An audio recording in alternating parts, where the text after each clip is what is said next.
तो त्या कालची जी निवडणूक झाली त्याचा अभ्यास केला तुम्हाला काय दिसेल?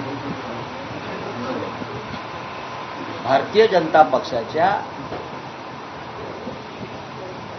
103 आमदार आणि त्यांना काही पाठिंबा देणाऱ्या आमदारांनी त्यांचे लोक निवडून आणले.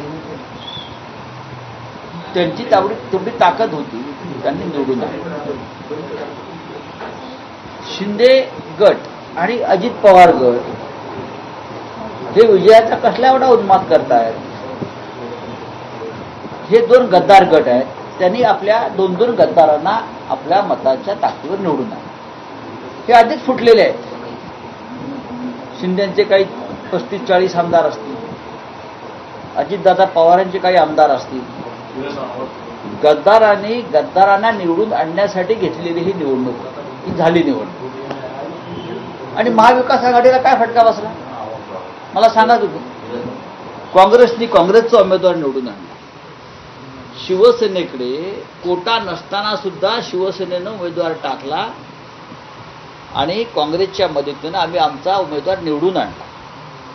एक लक्षात घ्या, काँग्रेसची 7 मतं फुटली. हे काय लपून राहिलेलं नाही. स्वतः काँग्रेसचे अध्यक्ष नाना पटोले यांनी ते मान्य केलं. 7 मतं फुटली, यात सुद्धा आश्चर्य वाटणारं काहीच नाही. हे आधीच फुटलेले आहेत. मागच्या विधान परिषद निवडणुकीत चंद्रकांत हंडोरे यांचा पराभव करणारे हेच 7 लोक आहेत.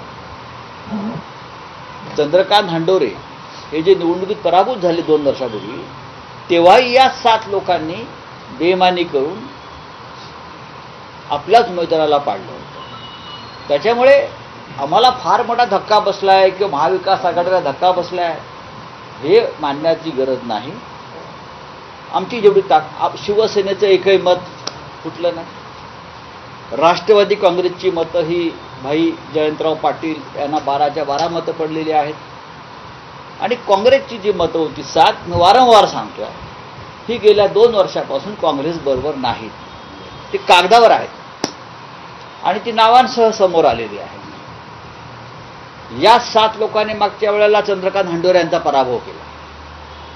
ते 7 लोक आहेत. त्याच 7 लोकांना घेऊन आपण हा कालचा खेळ केला. याच्यामुळे काय तुम्ही महाराष्ट्र जिंकला असं होत नाही. तुम्ही शिंदे आणि अजित पवार गटानं फार मोठी झेप घेतली किंवा फार मोठं युद्ध जिंकलं अजिबात नाही. सरकार आहे, सत्ता आहे, लहान पक्ष असतात, अपक्ष असतात, हे सत्तेबरोबर राहतात. आणि काल आमदारांचा भाव आपण विधानसभेत पाहायला हवा होता. शेअर बाजाराप्रमाणे चढत होता. शेअर बाजाराप्रमाणे भाव तिथे आमदारांचा, या अपक्ष आमदारांचा किंवा लहान पक्षाचा कसा चढत होता ते आम्ही काल तिथे अनुभवलेलं आहे. त्याच्यामुळे महाविकास आघाडी ही मजबूत आहे. महाविकास आघाडीनं त्यांचे दोन्ही उमेदवार निवडून आणलेले आहेत. काँग्रेसकडे पुरेसं संख्याबळ होतं, त्यांनी निवडून आणला. शिवसेनेकडे संख्याबळ नव्हतं. शिवसेनेकडे स्वतःची 15 मतं होती. 15 मतं असताना सुद्धा शिवसेनेनं मिलिंद नार्वेकरांना उतरवलं आणि काँग्रेसच्या मदतीनं आम्ही आमचा उमेदवार निवडून आणला. थोडंसं गणित जमलं असतं तर जयंतराव पाटील हे 2ऱ्या किंवा 3ऱ्या पसंतीच्या मतावर जिंकू शकले असते, पण ते गणित जमू शकलं नाही. ह्याच्यामध्ये मतं फुटली किंवा एकमेकाला जे पेढे भरवताय शिंदे फडणवीस, शिंदे पवार, हे हास्यास्पद आहे. या सगळ्या जयंत पाटलांच्या पराभवामुळे इंडिया आघाडीचे, महाविकास आघाडीचे छोटे पक्ष नाराज असल्याची चर्चा आहे. मला असं वाटत नाही. आम्ही चर्चा करू. मुळात जयंतराव पाटील एका पक्षाची, त्यांच्याकडे स्वतःच्या पक्षाचा एकही उमेदवार नाही.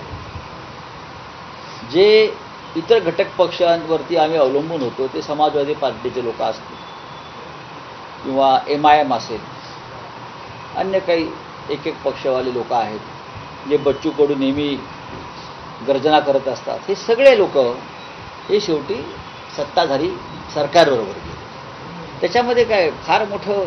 कपिल पाटलांनी ट्विट केले की भाजपप्रमाणे इंडिया आघाडीत सुद्धा छोट्या पक्षांना तशी वागणूक नाही. असं नाही आहे. हे चुकीचं आहे. हे चुकीचं आहे. असं काही घडलेलं नाही. जयंतराव पाटील यांच्यासाठी आम्ही सगळ्यांनी प्रयत्न केले. जयंतराव पाटील यांना राष्ट्रवादी काँग्रेसची माननीय पवार साहेबांनी सगळी मतं पडली आणि दुसऱ्या क्रमांकाची मतं, दुसऱ्या पसंतीची मतं ही जयंतराव पाटलांना आम्ही दिली. पण थोडंसं गणितामध्ये अशा वेळेला चुका होतात. जयंत पाटलांचाच विषय आहे. सदाभाऊ खोत यांनी म्हटलंय की शरद पवारांनी त्यांच्या पाठीत अजिबात नाही. बसलेला आहे, त्यांचं उत्तर घातलेलं आहे. अजिबात नाही. आणि रायगडच्या पराभवाचा त्यांना कुठेतरी फटका बसलाय का? नाही, मला असं वाटत नाही. जयंतराव पाटील हे महाविकास आघाडीतली किंवा शेका पक्ष हा महाविकास आघाडीतला एक महत्त्वाचा घटक पक्ष आहे. रायगड जिल्ह्यामध्ये शेका पक्षानं महाविकास आघाडीचं प्रामाणिकपणे काम केलेलं आहे. माननीय शरद पवार यांनी जयंतराव पाटलांसाठी कसोशीने प्रयत्न केले, पण शेवटी आमच्याकडे जी मतं होती त्या मतातच आम्हाला खेळावं लागलं. सत्ता असती, पैसे असते. कालचा भाव तुम्हाला माहिती आहे का आमदारांचा?